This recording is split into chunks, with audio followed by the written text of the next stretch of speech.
Bismillahirrahmanirrahim. Assalamualaikum warahmatullahi wabarakatuh. Alhamdulillahirabbil alamin wassalatu wassalamu ala Rasulillah Sayyidina Muhammad ibni Abdillah wa ala alihi wa ashabihi wa mawalah amma ba'du. Para pemirsa Bangka Pos dimanapun Anda berada, wabil khusus para shaimin dan shaimat yang dimuliakan Allah Subhanahu wa taala. Dalam beramal ibadah kepada Allah Subhanahu wa taala, tentu syarat yang diutamakan adalah kita beribadah dalam keadaan ikhlas. Maka orang-orang yang ikhlas ini disebut mukhlis. Sedangkan seseorang yang ketika sudah Allah berikan sifat keikhlasan di dalam dirinya, maka ini disebut dengan orang-orang yang mukhlas. Artinya apa? Mereka orang-orang yang beruntung karena dengan mereka ikhlas dalam beramal ibadah kepada Allah Subhanahu wa taala. Ini maknanya mereka pandai untuk menjaga niatnya. Karena muara terakhir dari ibadah kita, pastinya kita berharap ibadah kita dipandang oleh Allah Subhanahu wa taala. Karena pandangan dari Allah inilah pandangan yang hakiki. Pandangan yang akan menghantarkan kita untuk selamat di dunia dan selamat di akhirat. Kalau seandainya Allah Subhanahu wa taala telah ridho kepada kita sebagai seorang hamba, maka nanti Allah pun akan menggerakkan hati para makhluk-makhluknya untuk ridho melihat diri kita. Tapi kalau seandainya yang kita kejar hanyalah penilaian manusia, meskipun semua manusia ridho kepada kita, tapi kalau Allah tidak ridho kepada kita, maka tidaklah kita dapatkan keselamatan itu di akhirat kelak. Kita semua beramal ibadah kepada Allah Subhanahu wa taala, mencapai derajat yang ikhlas itu sangatlah berat. Maka kita perlu menggali seperti apa kriteria ikhlas itu agar itu dapat hadir di dalam diri kita. Kami sering menyampaikan di berbagai kesempatan, kalau kita ingin beramal secara ikhlas, maka kuncinya ada dua. Yang pertama adalah kita lakukan amal ibadah kita tersebut.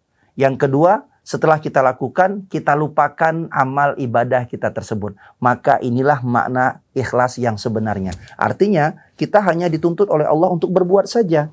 Sedangkan nanti bagaimana hasil perbuatan kita, biarlah itu semua menjadi hak Allah untuk memberikan penilaian. Apalagi kita sebagai manusia, sesama manusia misalnya, tidak boleh kita menilai amal ibadah seseorang. Apalagi hanya terlihat dalam kasat mata kita saja. Kita tidak tahu seseorang yang barangkali penampilannya biasa-biasa saja, tapi tahajudnya subhanallah. Atau seseorang yang kita lihat biasa-biasa saja penampilannya, tapi tilawah Al-Qur'annya luar biasa indahnya, merdunya, dan istiqomahnya. Maka kita ini sebagai hamba Allah Subhanahu wa taala hanya dituntut bagaimana kita sendirilah yang bisa melihat diri kita. Kita di bulan Ramadan ini banyak kesempatan kita beramal, pertanyaannya sudah sejauh mana kita beramal? Kemudian kalau sudah banyak kita beramal, maka sudah sejauh mana keikhlasan hati kita dalam beramal kepada Allah Subhanahu wa taala. Maka jaga selalu keikhlasan hati kita dalam beramal ibadah kepada Allah Subhanahu wa taala agar tidak sia-sia kita di bulan Ramadan. Bulan Ramadan yang terus berlalu tiap hari, kemudian tiap pekan dan seterusnya, ini pastinya akan menyisakan kesempatan yang langka bagi kita. Sebab tahun depan Ramadan pasti akan datang. Tapi kita yang belum pasti apakah ketemu atau tidak dengan bulan Ramadan yang akan datang. Maka sekarang ini saat Ramadan ada di hadapan kita, ayo kita maksimalkan, perbanyak amal ibadah kita kepada Allah Subhanahu wa taala dan beramallah dengan ikhlas. Kalau kita ditanya bagaimana kalau seandainya hari ini zaman sosial media, zaman konten dan lain sebagainya, apakah boleh kita publikasikan amal ibadah kita? Silahkan kalau niatnya untuk syiar. Tapi kalau mempublikasikan suatu amalan niatnya untuk pamer, itulah yang akan menjadikan amal ibadah itu bernilai riya.